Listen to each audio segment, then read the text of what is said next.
wax mbokk yeeg xaritu téléspectateur yi Mboye Madiaga la ñu fekk si sabar gi Mboye sa poulain sa élément mooy def sabar nga jógee sa dëkk ñëw tey fi nga xam ne moo di Kër Massar donc tey jii boo def témoignage si sa fecckat bi nga xam ni gis nga témoignage bu émouvant bi mu def sànq dem na bay jooy donc tey yéen kàddu nga njëkk a yëkkati.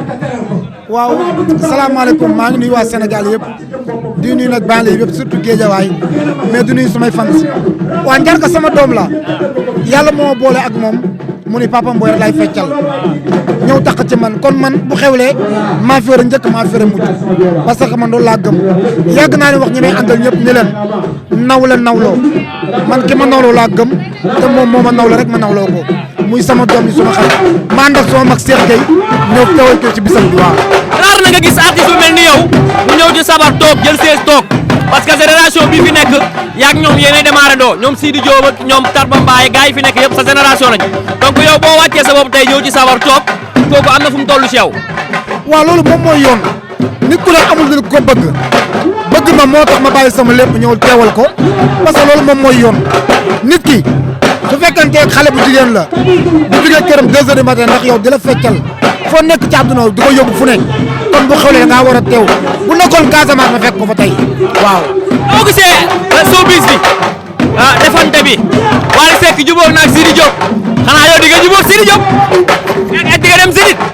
non mosuma xuloo Sidi sama frère la sama xarit la Sidi li mu def rek la war a def muy fekki Wally li ma waxoon rek Wally la yàlla dogal mu nekk fii muy suñu mag jiite ñu il faut ñu nangu loolu xam ne loolu la yàlla dogal Sidi li mu def rek la war a def li mu def la war a def na ko macha allah ma koy ñaanal nag fi mu jëm yàlla na réussir parce que Sidi bu réussir Sénégal moo réussir maa ngi koy ñaanal man ci ndam.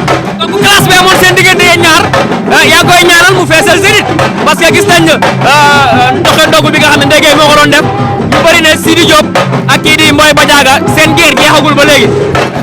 waaw soo bis rek loolu dara mais nag bu jeexee bu weesoo ay yooyu bu weesoo ay way maa ngi moom jàmm leen séq suma frère la mu nekk si jàmm ma koy ñaanal jàmm rek daa jub bis ñu koy ñaanal ñun ñëpp yàlla defal ko ndam yàlla defal ko sutura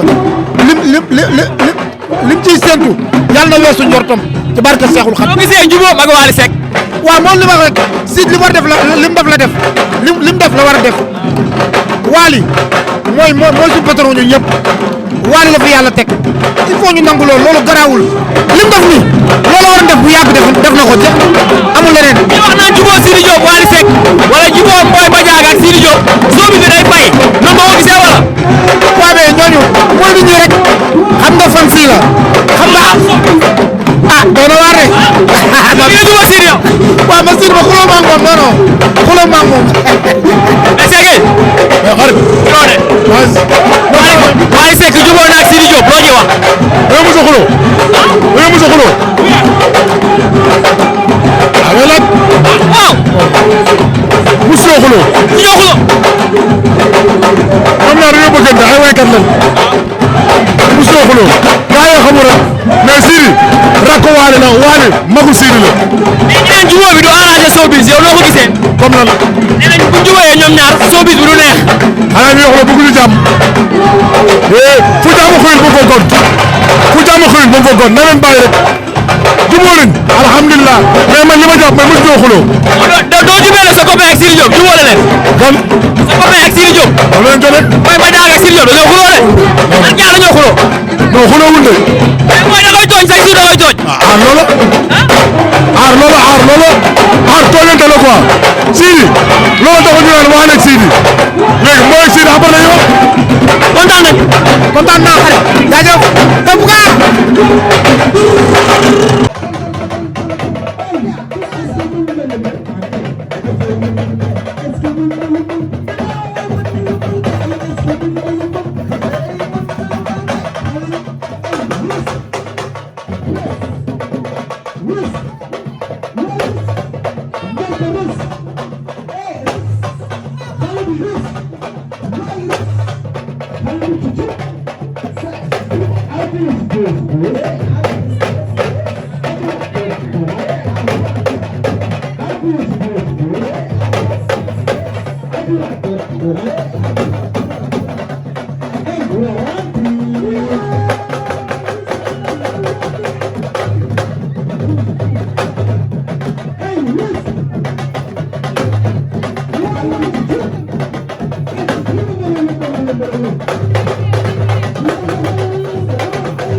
อะไรแต่งได้ยัง